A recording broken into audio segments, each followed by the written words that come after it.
Hello, everyone, and thank you for tuning in to the Media Buff Podcast, the show about anything and everything media related. I'm your host, Ed, and with me, my two fellow co hosts, my wife, Jen, and Master of Tangents, Matt, who is doing his music segment today. Say hello, you two. Hi. Hello, everybody. Yeah, Matt, Omar, and Lane couldn't join us tonight, but they should be here next week. But it's fine because Matt's got this one. He's going to be talking about Primus, not Optimus Primus, the band Primus. I like saying it like that, Primus. You don't have to. It'd be better for the listeners. But it sounds cool, Primus. I am So- Optimus Primus. Oh my god. All right, with that being said, Matt, take it away. Okay. Tell the listeners who Primus is. Well, I'll tell the listeners who Primus is. If you don't know who Primus is, I find that a little concerning, considering of like how old they are. I just, but Primus is a Well, I only know them from progressive. one song, What song would that be? the South Park song. Oh, Yeah, that's it. okay, that's fair. I mean, yeah, I guess that's fair. I don't even know them by that because I don't even watch them. Yeah, just don't watch South Park. Wow. Yeah. Anyways, Primus is a progressive band, progressive rock band from Sobante, California, in 1984. Yeah, that's really it. That's when, yeah, they're from mid 80s. That's when they Nice. Oh, formed dang, up. really? Yeah, Nice. I said they've been around for a long time at this point. Nice. To call them weird is an understatement. It's like they have a style that's in between Tool and Frank Zappa. They are Hmm. definitely a Okay. very weird band. If you go and listen to their music and check out some of their music videos, uh, it's all pretty much self-explanatory, like how weird they are. Like, it's in terms of like what they do with music or just in No, like The creativity? visuals they use, yeah, the visuals, the what the songs are about, the the lyrics. creativity are about it. They're just weird. Okay, Like Yeah. weirder than Mars Volta? Mars Volta isn't even all that weird, but Weirder than I find them weird. weirder than Marilyn Manson, and that's saying something. yeah, Marilyn Manson's more overly sexualizing, like That's true. industrial and gothic. That's all he really is. He has shock value imagery. He's not Yeah, exactly yeah. weird. Yes. Like the weird is like watching a Tool video later out. If you remember that one, Ed. I remember that one. Okay, Good, so good that's song. yeah, but that's like the kind of weird Primus is, but Okay. weirder. All hmm Okay. right, now the music consists of songs are about fishing, beavers, Willy Wonka, and writing the intro to South Park. hmm Interesting Yeah, when I found out about topics. that, I was surprised. I was pleasantly surprised because it's like, oh, look at Willy Wonka really caught my attention there. Now, the band is currently composed of bassist and vocalist Les Claypool, guitars Larry Lalonde, and drummer John Hoffman. And they've been the same members since it started. No, they've changed members quite a bit. Okay. damn, that's quite a bit. Yeah, I'll get to all that. All right, When all right. Primus first came out, it was only Les Claypool and Todd Huth on guitar. Todd Huth was like the first guitarist, and they had a drum machine because they couldn't find anyone to play drums. So like that's how they were when they very first started.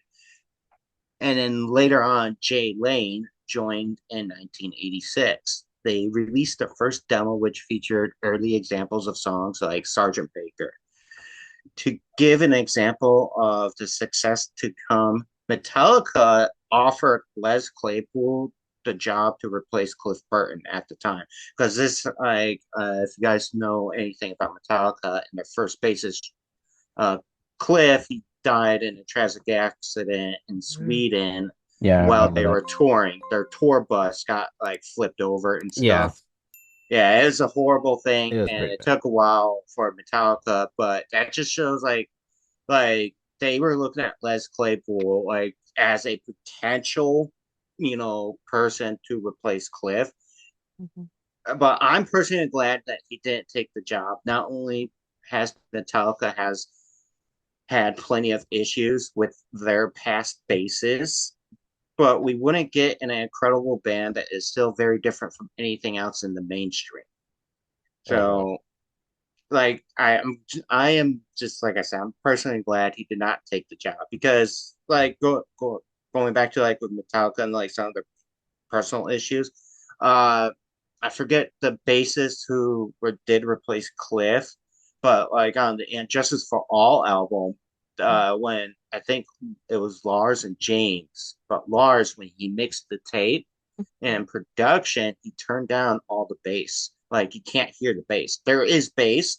There are bass tabs for the songs, but they're just not like they're just still pissed off or whatever. And that led to a bunch of infighting with Metallica. So like Les Claypool could have been a potential victim of that. And that dude is probably like one of the best bassists still to this day. Like it's just insane what he does. Okay. Now, after Primus has gone through half a dozen members over a couple of years, they got their official lineup of Les Claypool doing the bass and vocals, Tim Herb Alexander on drums, and Larry Lear Lalonde. Uh, Les and Larry played together in a band called Blind Illusion, and Blind Illusion was an early thrash metal band from like late 70s and early 80s. Just like a little bit of background reference to who like they are. And in 1988, they recorded their demo Sausage featuring John the Fisherman. And in 1989, Primus released their first album, Suck on This, which they borrowed $3,000 Nice. from Les's dad to self-produce and Hey, good for record the them. album. Yeah, that their whole first album was like completely independent. They did it all by Nice. themselves. Very But good. what was unique about this album, they did it as a live album. No band has ever done that. Mm. Most bands, when they introduce themselves to the world with a studio to the world, they do it with a studio album, then Hmm. release a live album as a special tribute to the fans while the band is well in their career. However, I do think that this was a really creative way to introduce themselves. Also, it worked out for them probably because of like how good they sounded. Like as in like how tight they were playing live versus like how other bands sounded in the studio. That's just how great their musicianship is. There's synchrony. Yeah, and usually it takes like a really long time for the band to play together. Like we're talking about hours upon hours playing Hmm. together the same song, so that way everything fits really nice, Hmm. The to tempo just have right. yeah, to get the tempo right and everything, and to know your part and just to play it without having to think about it. It's like a muscle memory. Yeah. So like the way they sounded live that early on just goes to show like how talented these musicians were. Now Primus, they pressed about 1,000 records to bring them to stores. They brought the records to the stores themselves and set aside roughly 200 of them to send it off to radio stations around the country, trying to get themselves out there. Yeah. And the albums sold out almost right away. Like the college radio picked it up, and like people were just really liked it, so they end up making another 1,000 and sold those. Damn. Yeah. Wow, that's cool. Impressive. Mhm. Now, the traction that Right. this album was bringing them got them signed by Caroline Records, who had bands like Bad Brains and White Zombie. You know, like Caroline Records is kind of known for like picking up like young artists and like underground artists, Mhm. like Bad Brains, really good punk brand. Mhm. But they're still like I would still consider them, underground. They're not mainstream. And then White Zombie, Rob Zombie's band before he Mhm. became Rob Zombie. Mhm. And Nice. then yeah, and then Primus released their very first debut studio album, Frizzle Fry in 1990 with the lead, Yeah. yeah, with the lead single John the Fisherman. Nice. Yeah, see what I mean by the weirdness? Yeah, yeah, And it's a song about fishing, okay? Nice. yeah. It's how it sounds. And I'm And, curious to know what it sounds like. Mhm. just look them up, Aaron. Like, wow, these guys are great. Frizzle Fry went on to be a hit, selling about 80,000 copies, and Damn. in turn, catching the eye of major labels looking for the next big thing. I don't know how you would see Primus as the next big thing, but Interscope did. Interscope Records picked up Primus as the second artist ever uh, to be signed to Interscope. The first person was a rapper Gerardo. I don't know who the fuck that is. Yeah, I've never heard of him. Yeah, but Interscope would later to go on sign people like Madonna, Tupac, Imagine Dragons, NWA, Katy Perry, Mark Wahlberg, and Eminem. Oh wow. Yeah, like Interscope, Wow, they really did. yeah, Because they they took a have chance. yeah, like Interscope is a powerhouse record company. Yeah. Like, I mean, those like when I was looking up who Interscope also signed, these like were like some of the major names that came up. Like, obviously artists that I'm more familiar with because they have a bunch that I don't know who they are. No, but regardless, they have Yeah, some really stellar names on their roster. they Hmm. do. And then Primus, they released their second studio album, Sailing the Seas of Cheese in 1991, with Jerry was a race car driver as the lead Hmm. single. Nice. Yeah. Nice. Ah, great names for great albums. Hmm. Hmm. And this album did get them more notice by the public, and with Interscope backing them, the band got more support from like MTV, allowing Primus Nice. to be featured on Headbangers Ball and turning Jerry Ray's race car driver into a hit and putting the song at number 23 on Billboards. Nice. Yeah. Was Like that that's the top 40? yeah, like top 100, yeah, Top or 100, top nice. like Out of 100. and like for a band to like come out the gate like that, it's pretty rare you see that. And like they just build up so much momentum so fast. Nice. And they just kind of kept it too. That's good. And yeah, because the album sold over a few 100,000 copies over a few months, giving Primus mainstream success. Like they pretty much with each record that they release, they're just gaining more traction and getting bigger, and people becoming more aware of who they were. Hmm. And I would say that the biggest part of their success, like I said earlier, is like how great of musicians the band is. Like I still consider Les Claypool still one of the best guitarists, best bassist. Excuse me. Don't come for me, John. I know I fucked up. Like, because John asked me to cover Primus. Yeah, he really likes that. Oh, I okay. know. This was a Yeah, request of him. Nice. yeah. Mm. This is a request from John. But Nice. yeah, I agree. Like Les Claypool is still one of the greatest bass players of all time. Nice. Like still to this day, like I will die on that hill. He's probably like I would put him like the top three Well, bassists well, of all Tool's time. bass is pretty good too, though. Like, That's funny. You should say that because John and I were kind of having a conversation about like John was like, well, because he's like, what is like progressive rock or metal? I'm like, well, it's like I'm like, he's like, because like Tool has like a great bass player and they drummer. I'm really like, yeah, do. and I'm like, yeah, same thing with Primus. And like, if you think of like Rush, Neil Peart, probably one of the greatest drummers of all time. Their Yeah. bass player is fucking great.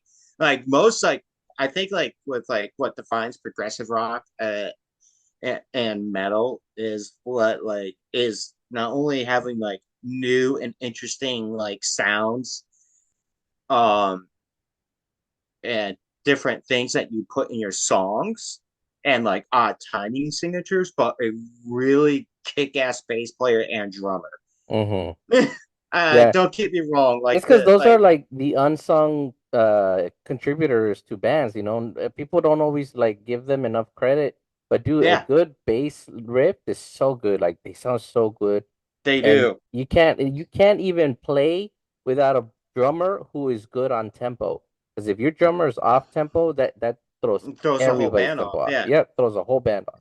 like and like what I like about like progressive rock, like Code Heat and Cambria, for example, like they're like a modern day Rush, and like they have like they once again they have really great drummer, really great bassist, and it just allows the two guitarists just to fucking shred. Mm-hmm. Like they don't have Yeah, to worry about like how the rhythm sounds or yeah. anything like that. Freaking System of a Down's bassist was pretty good too. Darren, Yeah, Darren, he was pretty good too. yes. Uh, not Darren. No, Sobo or Sobo, Soj. yeah, Yeah. Sobo, yeah. Dude, the bassist from Mudvayne is pretty fucking good. Oh, Yeah, Mudvayne, Mudvayne yeah. is actually Yes, pretty good. but Crush 40 also has a pretty good bassist. One of his like very memorable songs was featured in the Sonic Adventure 2 game. Is the song to the first level of the game, and it starts with a really good bass lick, like yeah. really good bass licks. Like folks, if you're listening, like check out bands with really good basses. You won't be disappointed. I know everybody always just like talks smacks about basses, like oh they're even needed. You know, they're like it's a dying instrument. No, it's not. It's a really good instrument to play. And if you have a good bassist in your band is gonna sound really good. Oh yeah. Yeah. The bass generally is like the backbone of a band. Yeah, the problem is like they always see it as a secondary instrument or an instrument that isn't really needed, but when you have a really good bassist, they stand out. They really do. Ex- Especially if that bass can provide lead, which Les Lead bassists are Claypool. rare. I don't Yeah, really know any lead bassists. well, Les Claypool is like this is how he plays his bass. He has a fretless bass with a A whammy six bar. string, really? Yes, Mm. yes, That's and impressive. so like yeah. Also, the music like that he played would be it's still incredibly difficult to play. Like if you look up the bass lines and stuff, it's not easy stuff. And this also brought about a very unique dynamic where bass is the lead, but Larry's guitar work was also incredible and very different from what was being done at the time that anyone would expect from a rock guitarist. Mm. With so much going on from the bass and the drums being so technical, because the drummer's great as well, and it was Hmm. hard to do typical guitar things. So Larry ended up not really playing riffs, but more like an ambient sound and coming up with unique ways to play guitar to add to the song. Oh, okay. Mm. And to really bring this all together, um, Tim Alexander is an absolute monster on the kit. Still to this day, I'd say he's still one of the best drummers out there. Yeah, keeping up with their success, Primus was in Bill and Ted's Bogus Journey and played on MTV Spring Break special in '92, Mm. and that followed Marky Mark and the Funky Bunch. Nice. Nice. Very nice. Yeah, so and then '93 they released Cork Soda with the lead single "My Name Is Mud." And like when I was listening to Primus, I was listening to albums and stuff. I thought this album was a little bit more dark and odd compared to their previous stuff. It gets kind of hard to explain if you listen to it. You know what I'm talking about. Mm-hmm. However, it did not slow them down. MTV, once again, gave Primus a whole lot of support. Mm-hmm. MTV put Primus on Beavis and Butthead, boosting their popularity even more. Nice. I think MTV really had a thing for Primus. They MTV backed him quite a bit. Mm. Yeah, During this time. yeah, Back when MTV actually still played music. yeah. with all this exposure, it put the album at number 7 on the Billboard charts. Wow, that's really good. Probably making this the strangest band to ever hit the top 10. Nice. And then Primus also played Woodstock 94. Oh, wow. Yeah. Yeah.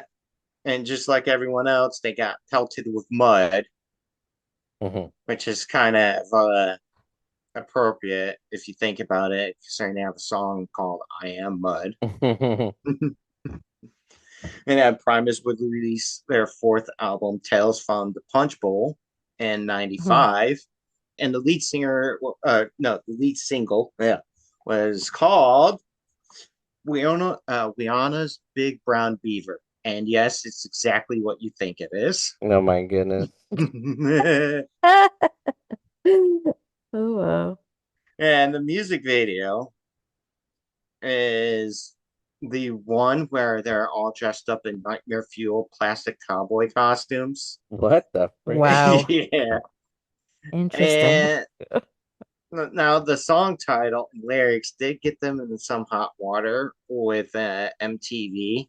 MTV thought that the lyrics were a little too suggestive. Oh, wow. So the song was only Aside from what played. we have now. So the song was only played late at night. However, this did not affect Primus at all. The album hit number 8 on the Billboard, making it the 2nd album in a row to hit top 10. Damn. Yeah, Nice. like they were steamrolling, that's for sure. Yeah, They it looks also like. they also received a Grammy for not Grammy nomination for best hard rock performances, despite all of the success. Though, Primus was having issues and they were having issues amongst themselves. And then the longtime drummer Tim Alexander left in '96, but he was replaced by a former drummer, Brian Montia. He was probably the only guy who could fill Tim's shoes. And not long after, this is where Trey Park, Trey Park and Matt Stone reach out to Primus to do the intro for none other than the show that we all know today as South Park. Going down South Park, gonna have myself a time. However, Les did not take them seriously. In an interview, he said they did see their Christmas thing that was going around at the time, but he also thought they were pretty clever, but he thought there was no way in hell that something like that would ever get on TV. So he's like, whatever. Like, and then he's like, but so reluctantly, Primus, they quickly banged a song out and sent it to them. However, Comedy Central did come back and told Primus that it was too slow for the opening. The band was busy on tour at the time, and they were pretty much ready to walk away from the project. And then Matt Stone later on said in an interview that they couldn't get their management to talk to them. So, like, Matt felt like it was like, hey, fuck you, dude. like take the song that we already made for you. That's how he felt about it. Mhm. So what they end up doing is that Trey and Matt they sped up the song and Mhm. convinced Les to redo the vocals while he was on the road and just send them the tape, and that's the intro we got. Oh, so it was originally a little slower than that. Okay. Yeah, Okay, I How kind does of want to this hear year? that. Yeah, how slow we talking about? yeah, and which that song, which has it's probably been heard more times by more people than anything else Primus has done in their whole career. Yeah, because Which that's the only I song I know from them. I kind of like I get it because of like how popular South Park is, but also it's like these guys have done so much and so much better stuff than South Park. Hmm. Mhm. Yeah, but today's generation wouldn't know that. Yeah. And even That's yes, true. and even the generation that grew up with South Park Yeah. probably wouldn't know that unless they went out of their way to figure out who sang the intro. And back in that time, people kind of didn't care about that. Yeah. Well, Yeah. unless you're like a hardcore like nerd and stuff, and Yeah. you like want to, so you Hmm. instead of having Google, you would have to get on the forums and Yeah, you would have to fucking really, really, You, chats. really you care. know, I always found it interesting. Don't You know blow what's that. interesting? Um, well, like South Park has once had Korn as a musical guest. I'm surprised they never had Primus as a musical guest.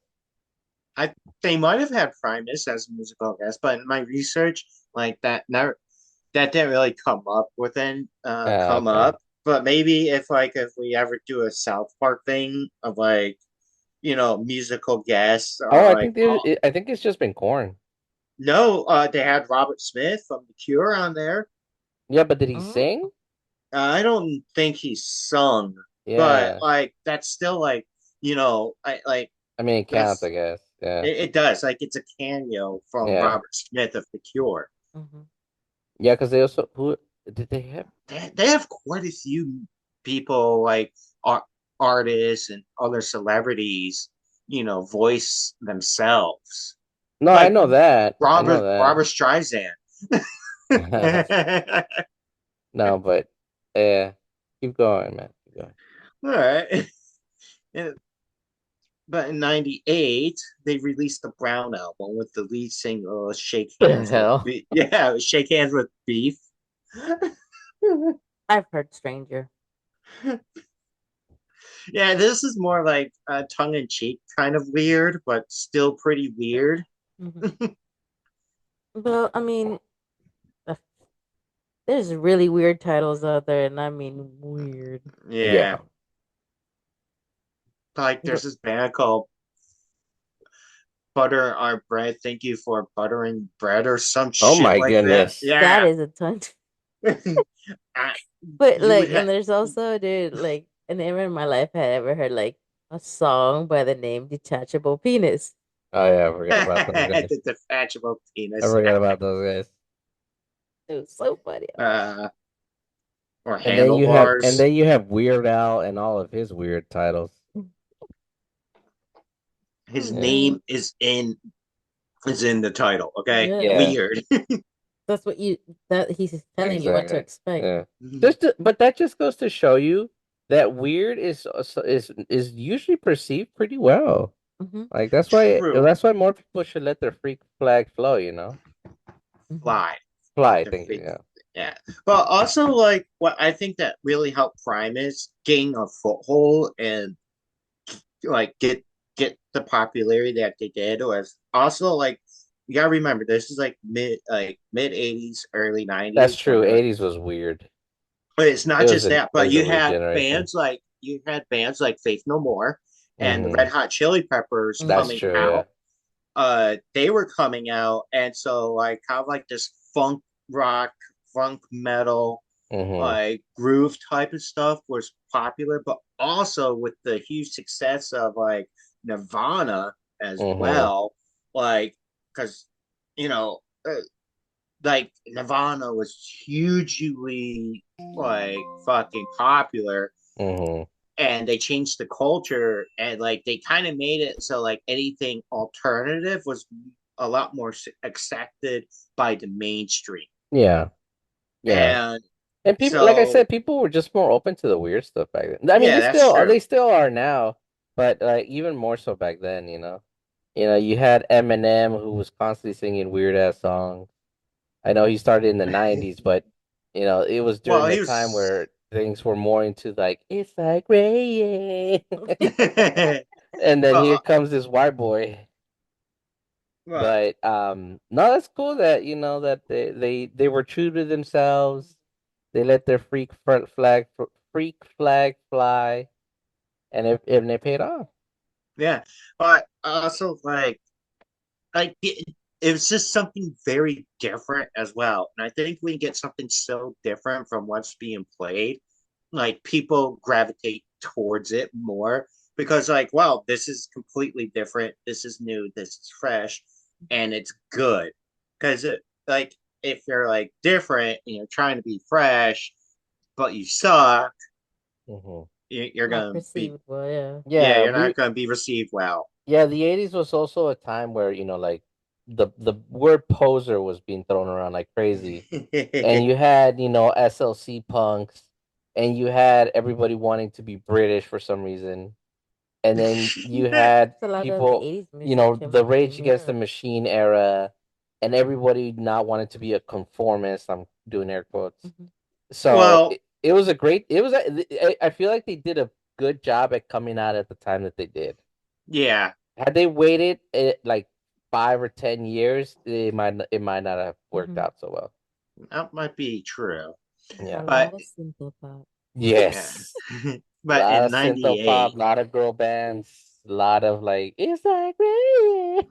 oh my God. But in That's the 90s for 98, you. That That is the was the 90s. 90s. That's one of the That's the songs that's just theme song of the very, yeah. 90s. Hmm.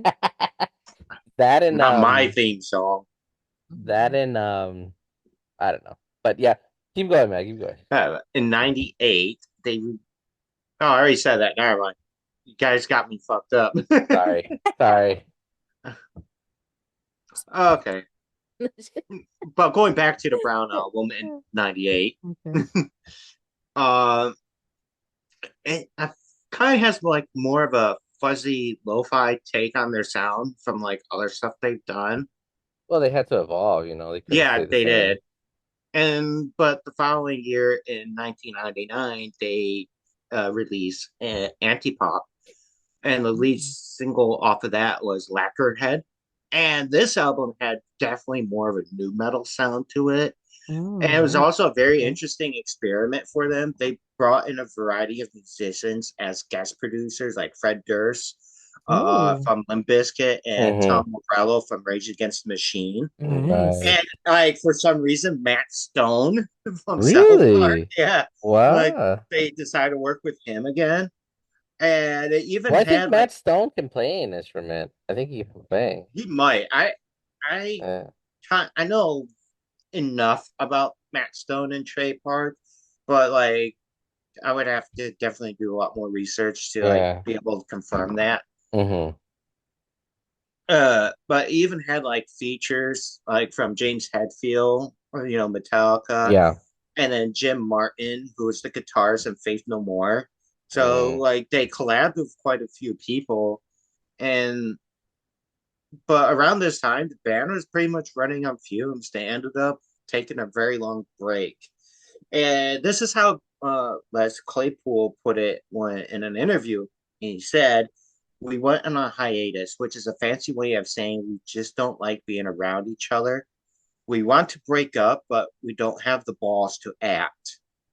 I Oh. think we stopped before we totally shit our pants, but I think the closest that we came to doing that was the anti-pop record." Mhm. So yeah, like from that statement alone, it sounded like they needed a break, like a long break. And I kind of agree. Like I never really thought about like when people say, "Oh, a hiatus" or anything like that until like I never thought about it that way. until I, was doing my research and shit like that. Like, yeah, I'm like, that's like an interesting way to look at it. Like when people say we're going on hiatus, yeah, Yeah, because sometimes you need a break, man. It's yeah, like when we took December off, it wasn't because we didn't want to do episodes. I mean, there was a lot of episodes we could have done that we wanted to, but we needed a break. yeah. Like time apart does help. It really Yeah. does.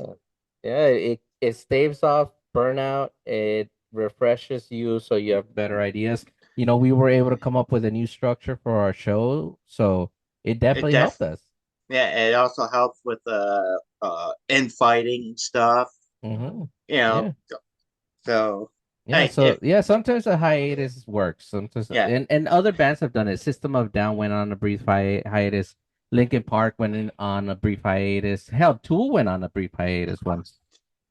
Tool goes on like hiatuses quite We a they bit. disappeared for like 10 they, 10 years, they then disappear for release an like 10 album. years and then they reappear out of nowhere.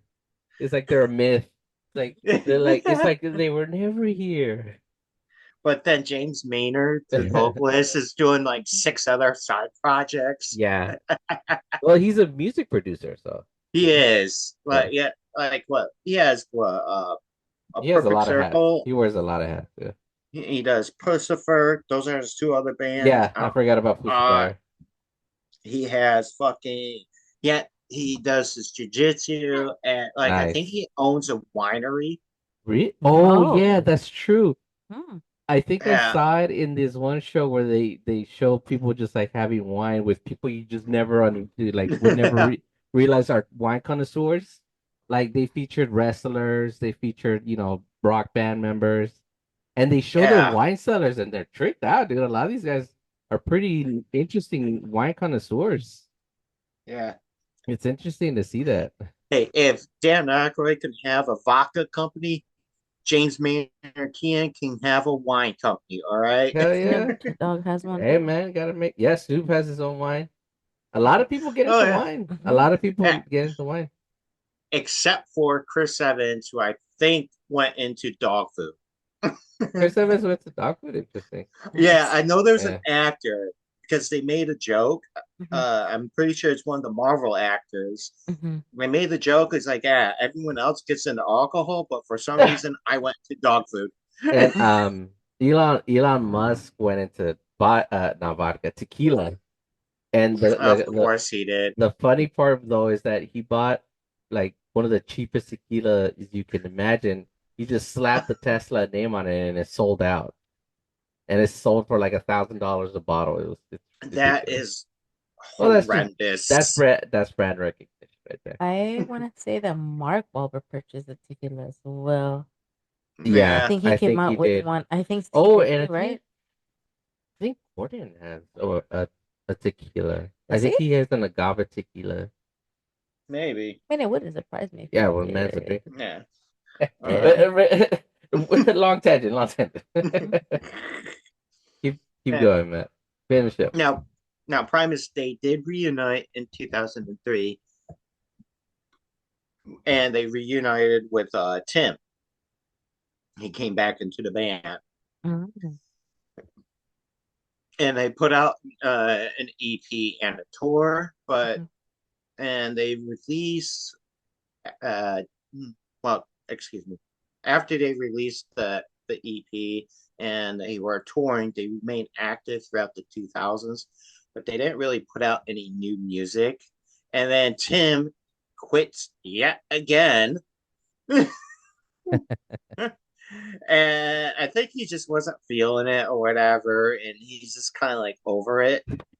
I mean, but he was replaced by Jay Lane, who was in the band years ago. And then in 2011, they finally put out a new album after over a decade called Green Naugahyde with the Green leads what? Naugahyde. It's Naugahyde. Naugahde. Don't know what Interesting. that word means. Well, I know formaldehyde is a bombing agent. You know what? Let's use the power of Google and look up the word Naugahyde. If it's something for embalmment, I'm gonna laugh. Yeah. Naugahyde is a brand of artificial leather made from a PVC coating and knit fabric backing. It Hmm. is So it's it's faux, you faux leather, yeah, it's used for upholstery, marine applications and more. Yeah, it's faux marine leather. application. Oh, wetsuits. Oh, okay, yeah. That Oh, makes that makes sense. sense. Okay, look at that. Huh. Learn something new. But there's this image of like this little monster that's like made out of like Naugahyde material. If you Monster. yeah, like look it up and it's called the great impersonator. Great This impersonator. has to be Interesting. a reference to something or Like like a like a skinwalker. no, I think it's like a mascot for Naugahyde, and I think it has to do with branding. I'm not 100% Oh, okay, sure. okay. That makes sense. That makes sense. Yeah, Interesting. yeah. All right. Keep going, man. We getting way too many tangents in this Green one. Naugahyde. Yeah. And then the lead single off of that album is called Tragedies Are Coming. And then this follows the return of Tim yet again. He comes back. Like a yo-yo. Yeah. Yeah. And then in 2014, band releases what I would consider their weirdest album of all time. It's called Primus and It's, the Chocolate Factory that's by far with the the weirdest one. yeah, with it's the whole title is called Primus and the Chocolate Factory with the fungi embezzlement. And the lead single is Candyman. If you haven't guessed by now, yes, this is an album that covers the entire soundtrack to Willy Wonka and the Chocolate Factory. Nice. Oh, okay. Now I'm gonna have to listen to that one. Yeah, I'm about to check that one out, especially if they do parody versions of those songs. Mm-hmm. Yeah, that's why I think it's the weirdest one yet. But for Nice. some He reason, really has a fixation for he Wonka. did like look when I was doing my research and stuff about Primus. Prime what Les said was like before Jaws, like he wasn't obsessed with anything else except for the book, Willy Wonka and Chocolate Factory, and then the Mm, movie. But yeah. then when the movie Jaws came out, he became Yes. obsessed with sharks. Like he just got this strong obsession with sharks Interesting. and things like that. Mm-hmm. But yeah, this definitely like feeds back into his obsession with Willy Wonka. Nice. Take a dive into his psyche with this. Yeah. But in 2017, they released what would, for now, be their final album, the Desaturating Seven, and this is like their only concept album that they've ever done, and it's based on the children's book, The Rainbow Goblins. Hmm. Interesting. Yeah, I remember, I remember that book like from Mm-hmm. my childhood, but I don't really remember what it's about or anything like that. It's been like I'm gonna have to check that out forever. now too. Yeah, it's been forever since I've like actually seen it and stuff, Yeah. but I am aware of it. I mean, I think it was written in like 1973 or 74 or something like that. You didn't happen to know who wrote it? No, uh, I, I didn't do that much of research on Mm-hmm. the Rainbow Goblins. But I mean, the band's been going strong for 30 years, over 30 years. Mm-hmm. And Roughly. just, yeah, they've mainly been touring, not really working on anything new at the moment. Mm-hmm. But I say for like the time that they've been around, uh, like they've had an incredible career. I mean, they just got out there and then Yeah, they after. swang for the fences and they got a home run. Oh yeah, it's like multiple home runs. Yeah, yeah, you're right. Yeah, multiple home runs. Uh, but like I think like if like looking back on all this and like what they brought to the music world and like for the culture and things like that, it's okay to be weird. Yeah, it's hip to be square. Embrace it. You should just embrace it. It's hip to be square. Hmm.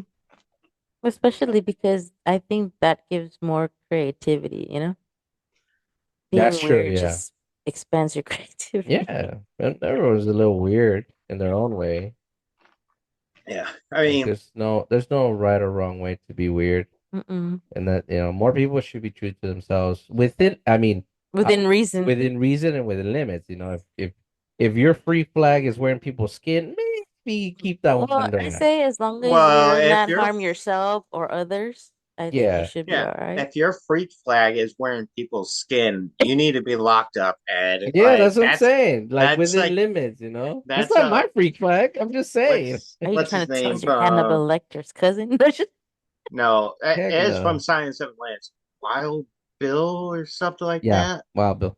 But Yeah, yeah, I'm guy just they were saying, trying like, to yeah, catch. like these guys obviously they stuck true to their Would you who fuck they are. me? They I'd showed fuck me. they showed who they are, and it paid off. They weren't afraid of being themselves. No, they weren't. But and like it's just Tim needs to figure out what he wants to do because he just keeps jumping in and out. I mean, so long as he can commit to a project, I feel like that's fine. Yeah, Like we don't all meet up on an episode every week, but Mm, what the ones that do, we're in it as mhm, best as we can. mhm. But at the end of the day, yeah, they did great. And I feel like more artists should take a page from their book because you see a lot of artists nowadays, they play these songs that it doesn't look like they even care about, and it isn't until they get stardom that they start showing who they really are. Like Lady Gaga, she would play these songs that she didn't care about, and now she's really showing her true colors, like who she really likes to be. I think that is more of like a mainstream issue because you're expected to sound a certain way because of it's popular. But like I think that's where artists and like alternative type of music, whether it's like emo, punk, um, or just alternative rock in general, metal, like it's easier to be true to yourself because no one has any expectations of you. I mean, like for like the fans that listen to that music, like there's a little bit of expectation for you to sound you know, like no effects if you're like a punk band or the Sex Pistols or something, like there's kind of like a little bit of those expectations, but also at the same time, you don't have someone telling you like a major record company tell you have to sound this way. You don't have to be cookie cutter. That's what I'm trying to get at. Right. Yeah. All right. You got anything else, Matt? Well, I could do a quick review of Silverstein's new album, Anti Bloom, that released like a week ago. Maybe some other time, but I could do it yeah. in like 2 minutes. Some I other just time. Actually, if you could do it 2 minutes, maybe we can add it on one of our 3 minute media okay. news segment. I'll do it, and I could do it pretty quick. All right, as I was saying, Anti Bloom released a couple of weeks ago, like or something like that, and it's only an 8 song album. I thought it was pretty good. And what I really enjoyed about it was that it's a great combination of everything that they've done over the years. So they have some songs that are a lot more post-hardcore, and then they have a few songs that are like going back to their very emo roots. And then they also have a couple of songs like a little fight, and that was very reminiscent of like the ahas, especially their song like Take on Me. Just like the way Shane sang the song and everything and the way it sounded. I was like, oh, that's pretty cool. So it's something very new. And then they have a song called Stress, which is like the second to last song. And I'm gonna just put it this way: leave it to an emo band to write a good new metal song.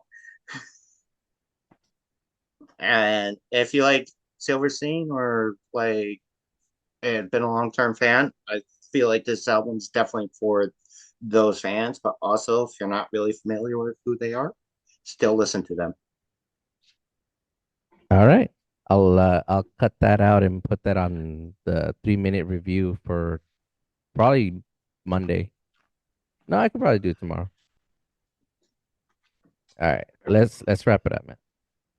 Well, I pretty much don't. That's pretty much all I gotta say about Primus. I mean, aside from them being weird and them being themselves, it's just their musicianship is amazing.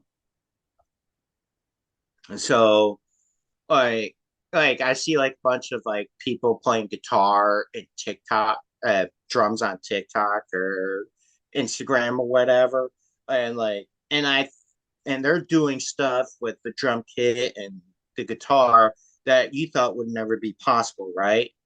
But I challenge these people to play as good as Les Claypool on the bass. Like this guy definitely like transcended human capabilities to play the licks he does on the bass.